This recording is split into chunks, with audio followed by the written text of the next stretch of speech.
Bestnya, segarnya udara dekat Taman Sarjana ni. Okey. Nak jogging lah. 1, 2, 1, 2, 1, 2. Okey, jom jogging. Na, na, na, na, na, na, na, na, na, na. Apa tu? Jerobu. No, no. Oh, ini rupanya punca jerebu. Ada pembakaran terbuka.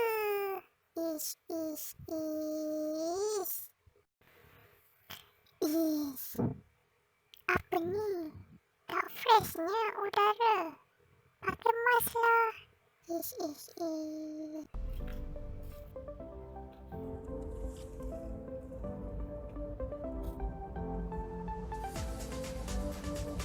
Alam sekitar merupakan segala benda hidup dan bukan hidup yang wujud secara semula jadi di permukaan bumi atau sebahagian daripadanya. Alam sekitar telah memberi pelbagai kebaikan kepada bumi seperti menjadi habitat kepada hidupan liar, mengekalkan tumbuhan secara semula jadi dan mengimbangi ekosistem bumi. Oleh itu, penting untuk kita menjaga dan memelihara alam sekitar. Allah telah berfirman dalam surah Al-A'raf yang bermaksud, dan janganlah kamu berbuat kerosakan di bumi sesudah Allah menyediakan segala yang membawa kebaikan padanya. Ayat ini membuktikan bahawa Islam amat menitik beratkan umatnya untuk menjaga dan memelihara alam sekitar bagi tujuan mewujudkan suasana yang harmoni, selesa dan seimbang. Namun begitu, terdapat pelbagai bentuk kerosakan alam sekitar yang berpunca daripada bencana alam yang turut berpunca daripada perbuatan manusia itu. Pada abad ini, masih lagi terdapat tangan-tangan yang tidak bertanggungjawab melakukan aktiviti yang menyumbang kepada masalah terhadap alam sekitar, di mana perbuatan tersebut mendatangkan pencemaran air, pencemaran udara dan pencemaran bunyi yang banyak lagi bencana yang disebabkan oleh aktiviti manusia itu sendiri. Antara contoh aktiviti manusia yang menyumbang kepada kerosakan alam sekitar adalah pembakaran terbuka. Pembakaran terbuka ialah pembakaran yang dibuat di luar atau proses penghasilan asap daripada pembakaran yang kemudiannya dilepaskan ke udara sekeliling secara terus tanpa melalui cerobong asap.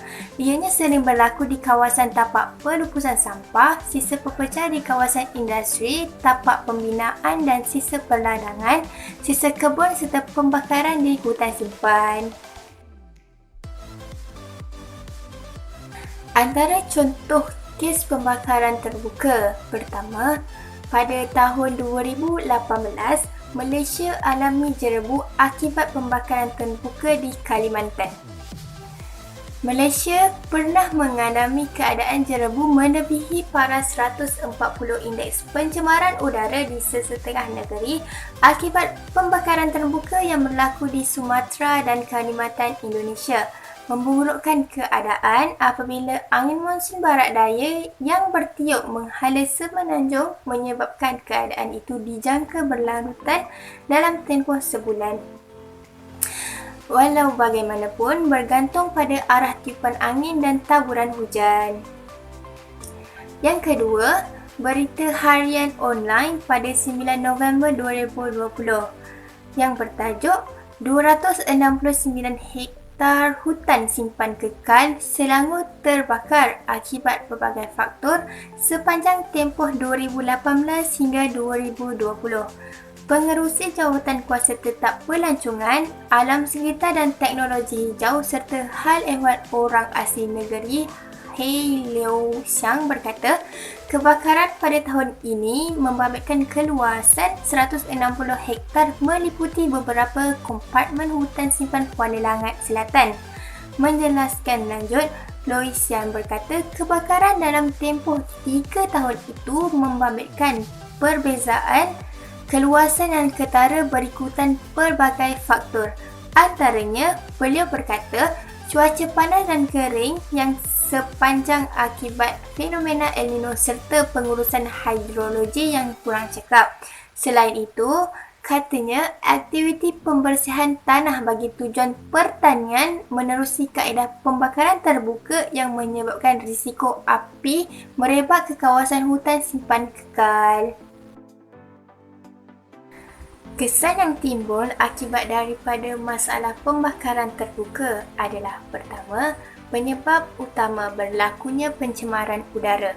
Udara menjadi kotor akibat daripada pertambahan zarah pepejal atau habuk, karbon dioksida dan bahan pencemar yang lain.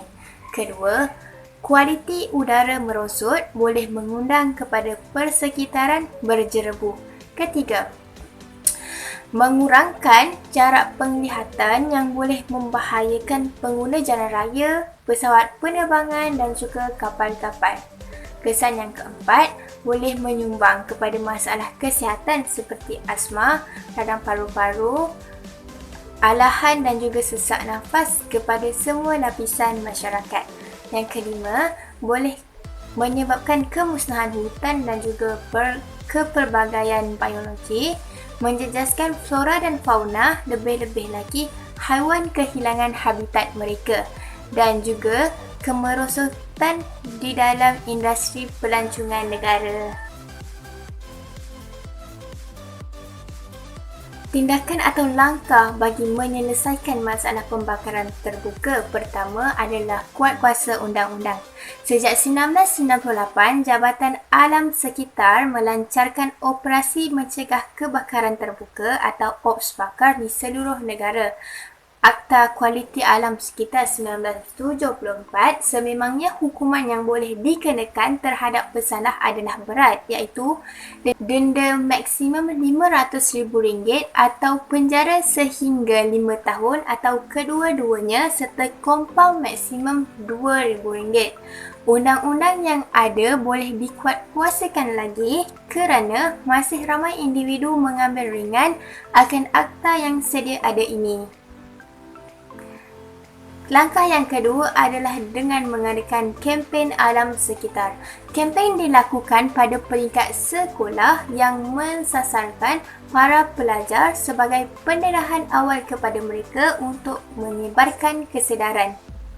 Kedua, kempen alam sekitar melalui media elektronik dan media cetak termasuklah pesanan khidmat masyarakat mengenai bahaya pembakaran terbuka.